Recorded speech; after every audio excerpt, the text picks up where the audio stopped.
Bonjour tout le monde, bienvenue sur l'Après Ciné, la chaîne du passionné. Aujourd'hui, je vais vous parler du film et du DVD de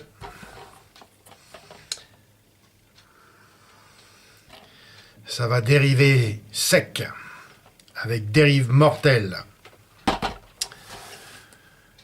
L'histoire. Un groupe d'anciens camarades de lycée se retrouve en croisière pour un week-end festif à bord d'un somptueux yacht. La chaleur et le champagne aidant, ils décident de piquer une tête pour se rafraîchir. Mais ils ont oublié de déplier l'échelle et il leur est donc impossible de remonter à bord. Le courant les éloigne et pire encore, la jeune maman de la bande, Amy, a laissé son bébé seul sur le bateau. Alors que la fatigue et la panique gagnent le groupe, le week-end de rêve vire définitivement au cauchemar. Bien, c'est un film que j'avais vu il y a pas mal de temps, même il y a longtemps. Je crois que je l'avais loué pour l'anecdote en vidéoclub, puisque c'est un film qui date de 2007 déjà. Donc à ce moment-là, oui, je l'avais, une grande chance que j'avais loué en vidéoclub et j'avais été saisi par cette histoire que j'ai vraiment trouvé intéressante. Mais j'avais été également été déçu par la fin de l'histoire. Je vous en parlerai bien plus tard dans ma vidéo où je vous préviendrai avec le message Spoilers Alert. Bon, l'ensemble du film, il est quand même plutôt bon et efficace, puisque on est vraiment tenu en haleine sur le sort et éventuellement le devenir ou le futur des protagonistes. C'est une histoire simple et vraiment elle est efficace de par sa nature. On est vite, si je peux dire, on est plongé tout de suite dans le drame. Environ à partir de la 18e ou 20e minute. Bon, quand même, il y a une introduction qui met le temps, qui met pas beaucoup de temps à se mettre en place, mais quand même, ça prend le temps, ce film, de mettre les choses en place, de présenter les personnages. Bon, c'est quand même assez vite fait, mais c'est efficace. Alors, à partir du moment, en fait, où tout bêtement, un des amis de la bande qui s'avère être le capitaine du bateau, c'est-à-dire le bateau est sous sa responsabilité, par un simple oubli, le fait d'avoir oublié, c'est de déplier l'échelle pour pouvoir remonter à bord. Il met sa vie et aussi la vie de ses amis en péril. La construction scénaristique, cependant, du film, elle est assez bonne. On fait quand même vite le tour sur les 6 protagonistes. On s'attarde pas trop quand même à leur histoire. Juste en fait ce qu'il faut pour pouvoir avoir pour pouvoir essayer un peu de s'identifier à tel ou autre personnage.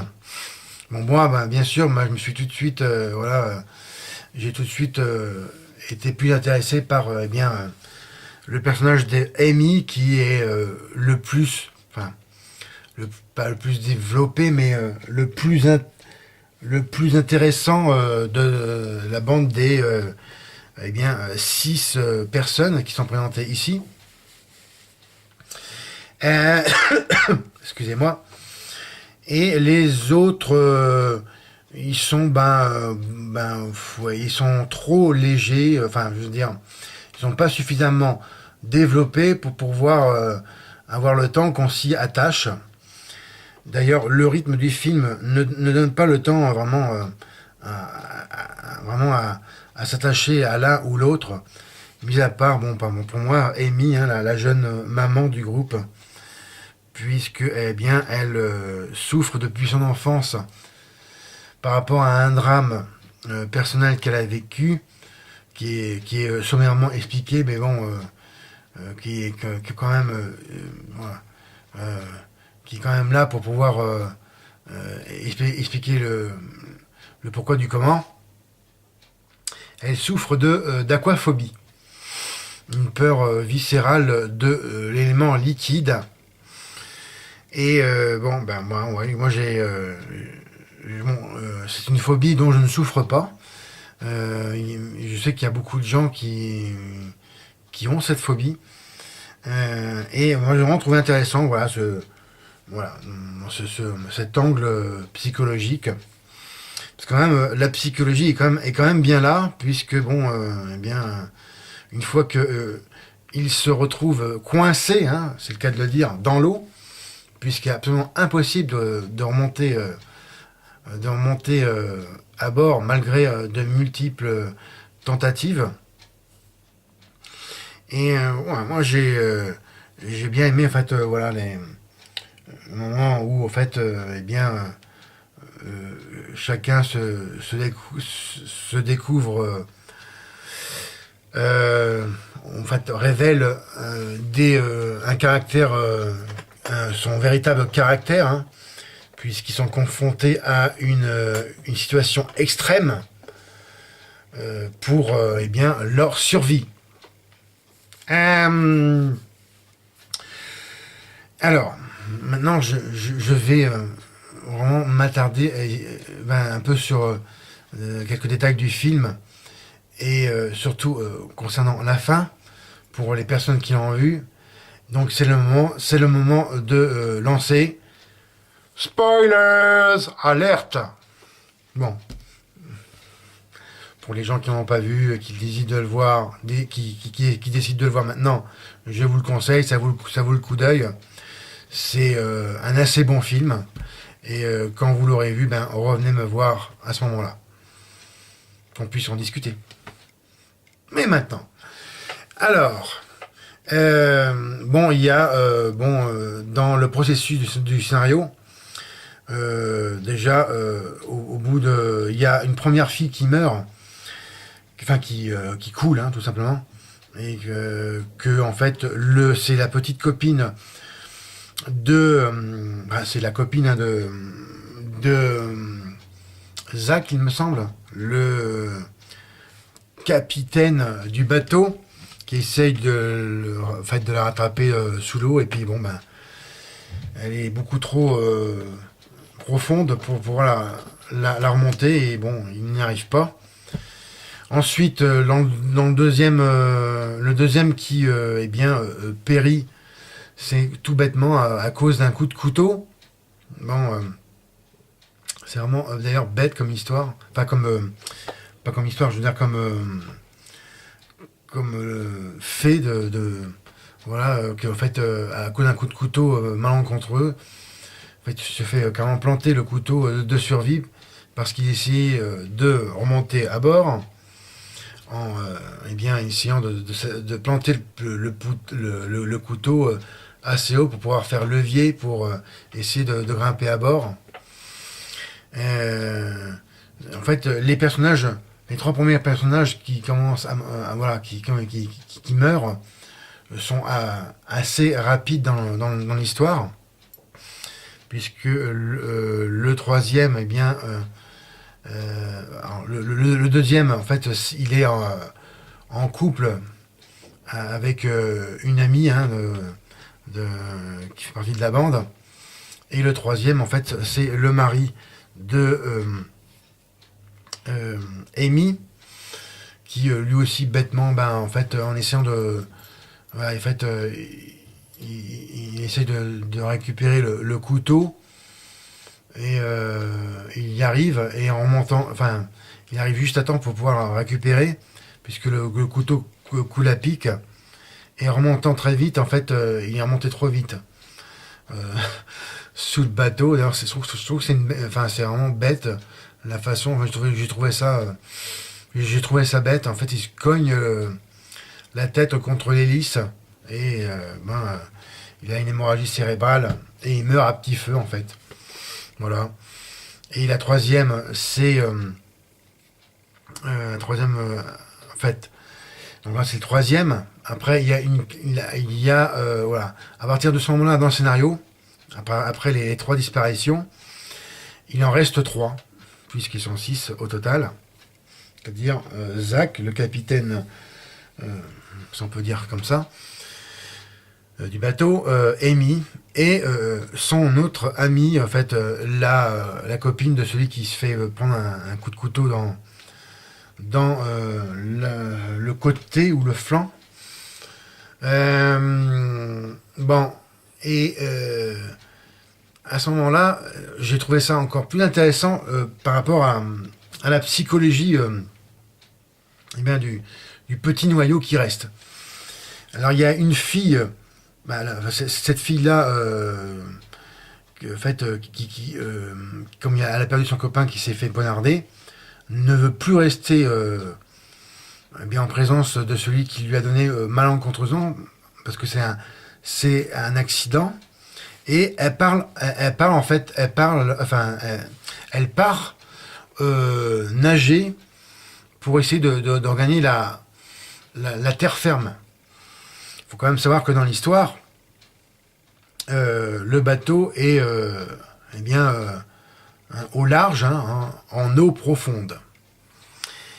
Et j'ai un problème tout de suite là, à ce moment-là, dans le scénario, puisque oui, on la voit nager, voilà, résolument vers eh bien, l'horizon et à mon avis une mort certaine, car à cause à un moment donné d'épuisement, tout simplement. Et à mon avis, elle se suicide comme ça. Mais en fait, dans le film, eh bien, on ne saura jamais ce que, eh bien, elle est devenue. Il n'y a aucune réponse là-dessus. Alors là, déjà, première frustration. Ce que, déjà, dans un film, je déteste, c'est rester sur des points d'interrogation comme ça. Il n'y a pas d'explication. On laisse cogiter, en fait, le spectateur. Et le troisième point, eh bien, c'est la fin. J'ai trouvé ça vraiment frustrant. Mais alors, ça encore, je déteste ça dans les films, c'est que, eh bien, on n'a pas une explication claire à la fin du film pour voir, en fait, qu'est-ce que, eh bien, elle est devenue. C'est-à-dire, la fin du film nous présente, voilà, eh bien, la toute fin du film, c'est, on voit Amy sur le bateau, qui a réussi à repêcher Zach, qui se noyait, le capitaine du bateau, et elle le regarde étendu là. Voilà. Et après, on entend les pleurs de sa fille qui est restée à bord, et le bateau d'un pêcheur, voilà, qui vient voir qu'est-ce qui se passe et qui tourne autour, et puis ça s'arrête là. On ne sait pas du tout en fait si Amy, eh bien, elle est là sur eh bien, le bateau avec sa fille, mais on reste vraiment dans l'énorme point d'interrogation, puisque pourquoi en fait le bébé continuerait à pleurer, puisque dans tout la partie du film où eh bien, on entend la petite qui pleure, hein, le bébé, c'est-à-dire qu'il n'y a, pas, y a pas sa mère qui est là pour la consoler. Et alors j'ai trouvé ça, putain, cette fin vraiment, vraiment frustrante, quoi. Alors, je pose la question aux personnes qui l'ont vu, qui ont vu ce film, qu'est-ce qu'ils en pensent de cette fin, et qu'est-ce qu'il faut comprendre. Qui est là ou le véritable survivant ou survivante.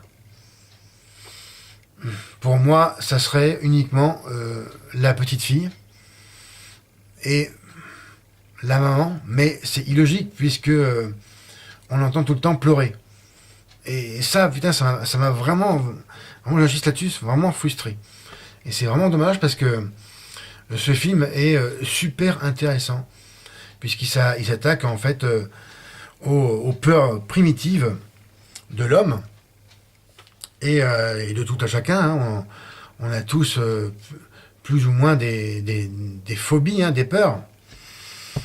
Et ce sujet-là de film est super intéressant puisqu'il s'attaque à cette, en fait, cette peur viscérale, hein, je peux dire comme ça, sur eh bien, la claustrophobie, non pas ici intérieure, mais extérieure.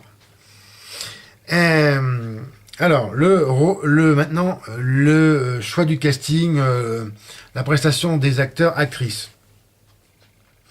Ben, j'ai trouvé quand même dans l'ensemble convaincant.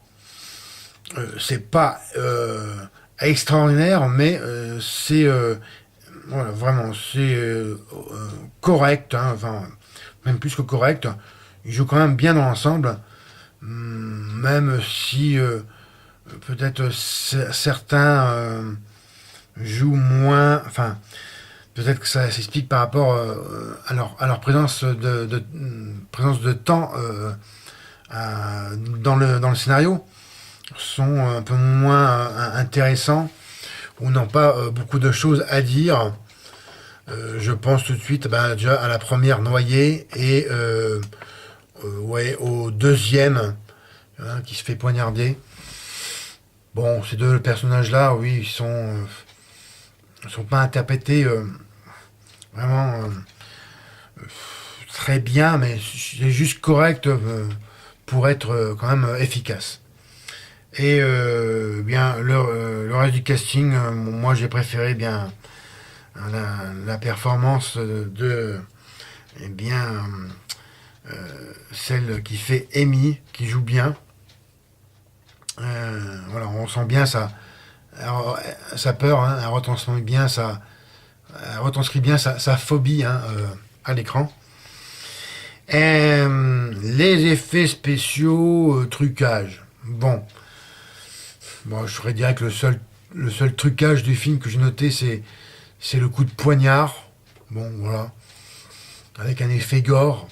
Rien d'extraordinaire, vraiment. Et aussi, en fait, j'ai trouvé, j'ai vu tout de suite que c'était un effet numérique. C'est quand, en fait, on voit les personnes couler. Je pense que c'est du travail retouché. Je pense que ils coulent vraiment, ils font semblant de couler, et il y a une légère amélioration numérique, peut-être pour faire un rendu un peu trouble, ou je sais pas, ou peut-être vraiment que c'est que du trucage comme ça, un simple trucage numérique. Pour voir le fond, enfin, ça peut être aussi pour de vrai, hein, couler pour de vrai, mais je ne sais pas. Bon, c'est du travail pas trop mal, mais sans plus. Ouais, c'est. Enfin, moi j'ai vu que j'ai vu tout de suite que ça faisait pas vrai. Enfin bon, je peux m'être trompé. La musique du film, elle est omniprésente, mais elle est pas trop mal. Ouais.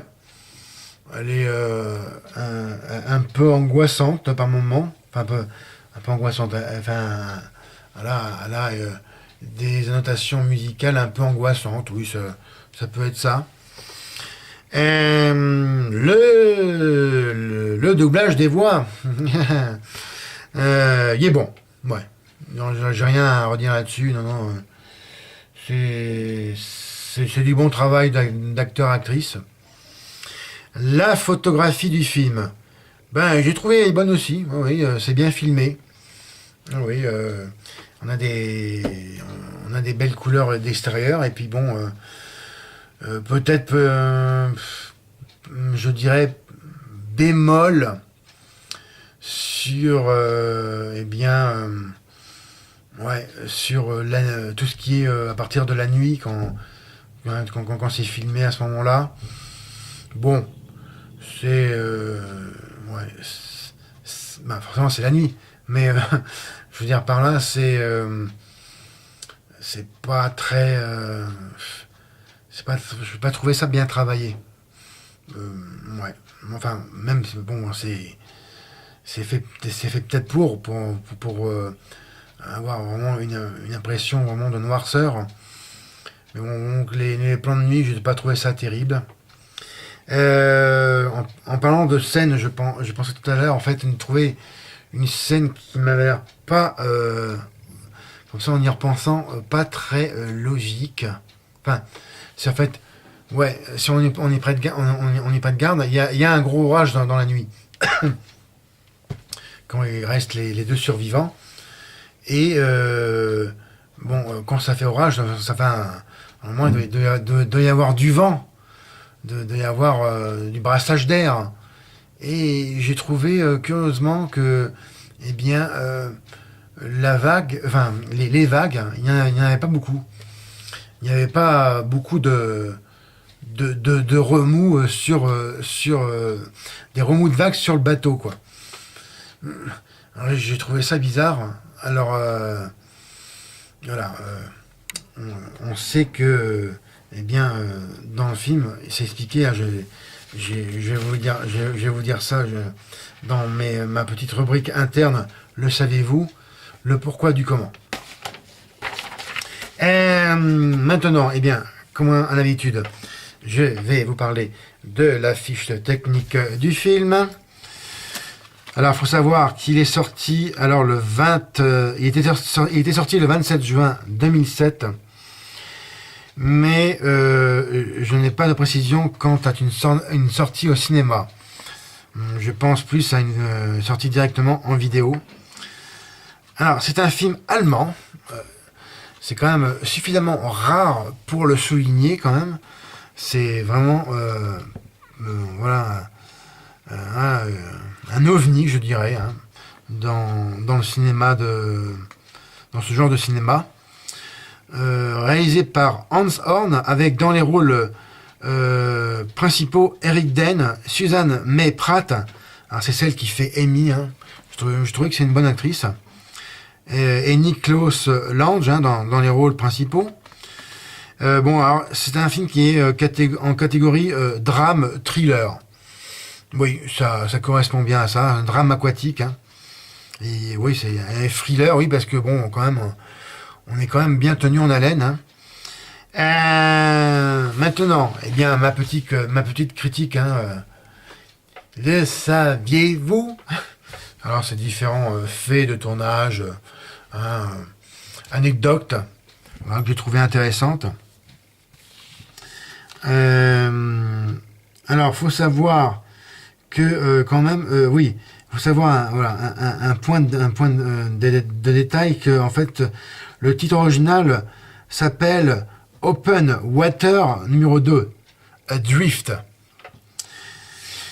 Il fait en fait visiblement suite à Open Water numéro 1, même si en fait ce n'est pas, enfin je veux dire, ce n'est pas la suite directe du premier, parce que pour ceux qui ont vu eh bien, ce Open Water numéro 1, eh ben, il n'y a pas de survivant à la fin du film.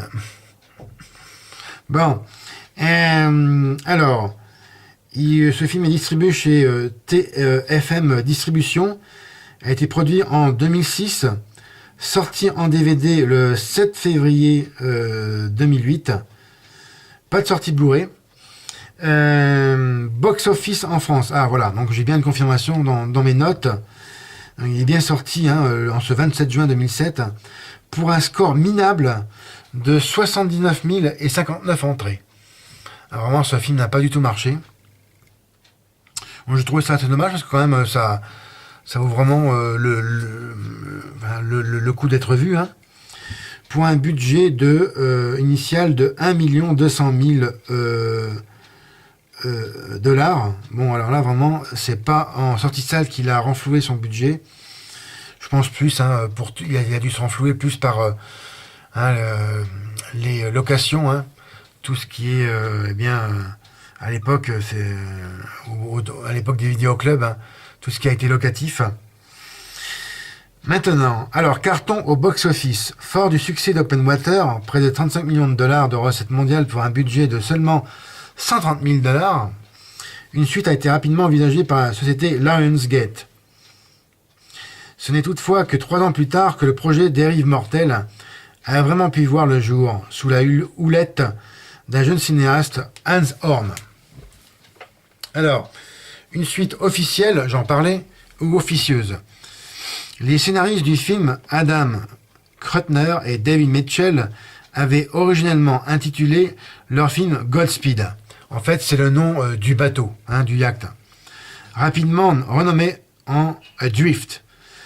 Si le film a été rebaptisé Dérive mortelle en France, certains pays comme l'Allemagne ont en revanche choisi d'intituler le film Open Water numéro 2, affichant clairement une volonté de s'inscrire dans la continuité d'Open Water. L'histoire présente en effet certaines similitudes, éléments aquatiques, entre autres. Genèse d'un projet. La parole au réalisateur, Hans Horn.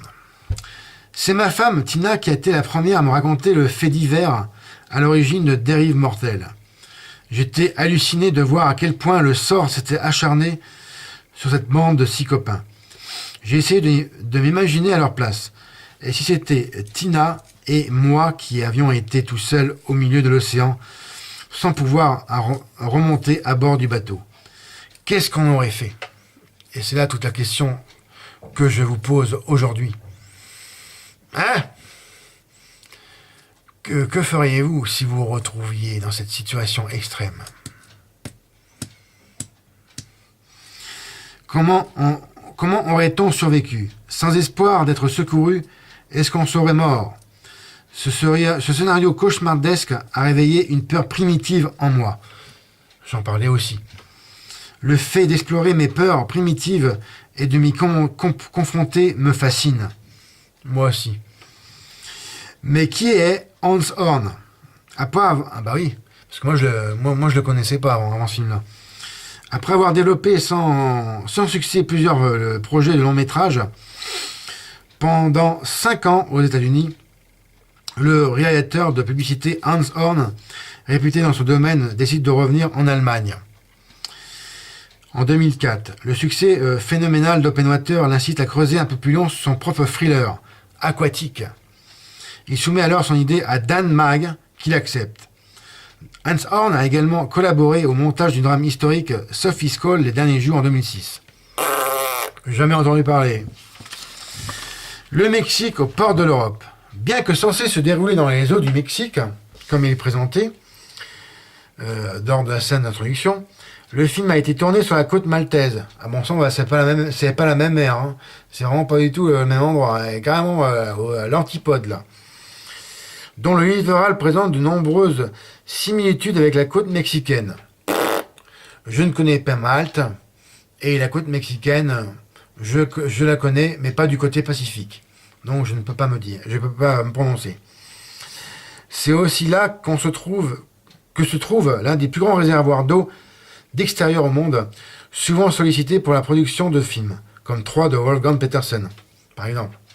Et voilà, là je reviens à ce moment-là, quand je vous disais qu'il y avait un plan que je trouvais illogique dans le film, le fait qu'en fait on voyait pas le remous des vagues lors de cet orage plus ou moins tempête.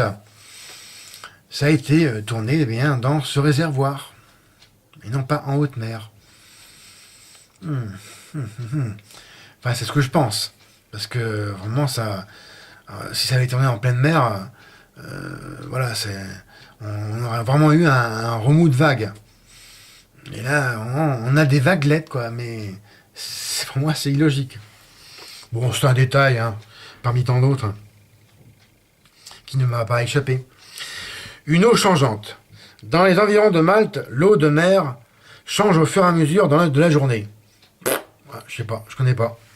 Bleue le matin, elle devient verte à la mi-journée pour virer au bleu clair le soir. Ah ouais, c'est intéressant. Pour corriger cette variation, elle a donc été retouchée à la palette numérique afin de lisser ses différentes tonalités. Moi, j'ai trouvé que c'était du bon travail parce que vraiment, je ne m'en suis pas du tout aperçu. Contrairement à la retouche numérique par rapport au fond marin où je n'ai pas trouvé ça terrible. Donc celui-là, il est voilà, visiblement bien fait. De la vidéo à la pellicule. Pour des raisons de contraintes budgétaires, Hans Horn a d'abord envisagé de tourner son film en vidéo, ayant finalement obtenu une rallonge budgétaire. Il a ainsi opté de tourner son film en 16 mm, en utilisant des objectifs cinémascope anamorphosés. Voilà. C'est du technique pour les puristes. Et pour finir, les acteurs font des ronds dans l'eau. Oh oh oh. Le rythme a été souvent très soutenu donc pour les acteurs, qui ont parfois dû passer, excusez-moi, plus de 6 heures immergés dans l'eau.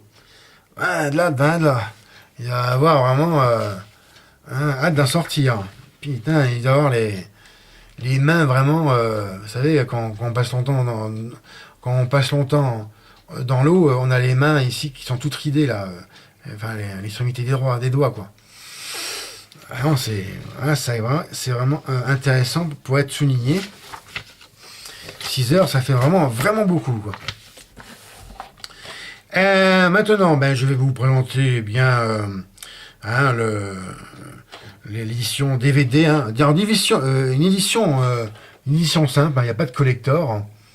Voilà, alors je vais vous noter la pochette, parce qu'il y a le prix qui gêne ici, là. D'ailleurs, en parlant de prix, je l'avais trouvé il y a, en occasion, pour la somme modique de 1,90 €. Voilà. Alors la pochette, là, avec la petite phrase, au milieu de l'océan, personne ne vous entend crier. Voilà, donc c'est vraiment efficace comme pochette. Là c'est Amy, puisque là, elle a son gilet de sauvetage. Voilà, c'est vraiment voilà, c'est simple mais c'est efficace. Derrière, quelques photos du film. Voilà, alors là c'est quand ils essayent de remonter à bord en faisant en fait ici une corde, voilà, à l'aide de leur maillot de bain, voilà. Et quand même on voit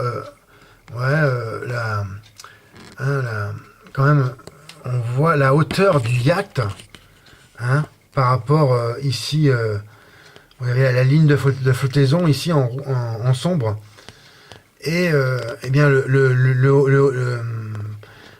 haut avec où il y a le pont du bateau, et quand même voilà, je fais un gros plan dessus, ça fait quand même haut, et ils essayent tant bien que mal, bien sûr ils vont échouer, puisque ça va casser leur système, ça va se déchirer. Voilà, encore une photo là ici avec Amy, qui crie à l'aide, et là voilà une photo où ils sont en train de se bronzer avant le drame. Voilà, et une belle fille, la blonde, en fait c'est la première qui sera noyée dans l'histoire. Elle est jolie comme fille. Alors le descriptif en lui-même du DVD. Alors il n'y a que Un making-of de 20 minutes en bonus seulement. Bon, c'est vraiment pas grand-chose. Le film en version française et version originale sous-titrée. Le choix du son en stéréo au 5.1 Dolby Digital. Excellent pour les home cinéma. Le chapitrage. Le lien internet du film. Bon. Je rajoute, voilà, en dessous de la photo, voilà, où on les voit ici, là, voilà, bronzés. C'est marqué le froid, la peur, la fatigue. Concernant maintenant, voilà, la fiche technique du DVD, donc bien sûr c'est en couleur, d'une durée de 1h30 minutes. Format audio 2.0 5.1. Format 16 neuvième compatible 4 tiers. C'est bien pour les vieilles télé. Et 2.35. Sorti chez distribué par TF1 Vidéo, hein, ce DVD. Le disque en lui-même, eh ben, excusez-moi, il est voilà, il reprend bien la jaquette du film, voilà. Pas d'illustrations différentes, voilà. C'est simple. Bon, elle est simple cette jaquette, mais voilà, elle veut bien dire ce que ça veut dire. Hein. C'est vraiment la tête du désespoir. Hein, je la remonte. Voilà. Et maintenant, je vais conclure sur cette pensée, voilà, je pourrais dire, en plus de cette question, sur, eh bien, les phobies primitives, la peur, les peurs primitives. Quand on est bien confronté à des situations extrêmes, l'individu, eh bien, se rattache à tout ce qui peut, eh bien, voilà, le conforter, lui donner un espoir dans le désespoir. Ma pensée est la suivante. Vous, dans quelle situation pour vous, enfin, c'est aussi une pensée, c'est aussi voilà, une question, hein, je précise. Dans ce genre de situation, si désespéré soit-il, eh bien, bien sûr, on ne peut jamais deviner exactement qu'est-ce qu'on pourrait faire, mais est-ce que vous résignerez ou vous ferez tout pour essayer de trouver une solution? Laissez-moi vos commentaires, s'il vous plaît, en dessous de ma vidéo. Et c'est ceci d'ailleurs conclut cette critique pour aujourd'hui. Merci beaucoup pour votre attention. Alors, comme d'habitude, si vous avez aimé, laissez-moi un M. Partagez et regardez mes autres vidéos. Je le redis, s'il vous plaît, laissez-moi vos commentaires, parce que vraiment, c'est super important que je puisse eh bien, vous répondre et que l'on puisse en parler. Hein, si vous avez vu le film, ou si vous désirez voilà, savoir plus de choses, hein, que je... Voilà, sur, eh bien, voilà, que l'on puisse parler hein, de ce film-là et de ce que je viens de vous poser comme question dans ma critique. N'oubliez pas de me suivre également sur mon compte Twitter, l'après ciné. Et moi, je vous donne rendez-vous pour eh bien, une prochaine vidéo ou émission spéciale, voire nouvelle rubrique, je ne sais pas. Je n'ai pas encore prévu de choses précises, mais prochainement, je vous mettrai quelque chose, je pense, dans cette semaine-là ou la semaine prochaine. Ou peut-être encore plus avant, je ne sais pas. Cela dépendra. Et encore mieux, abonnez-vous à ma chaîne. C'était Fred. Salut!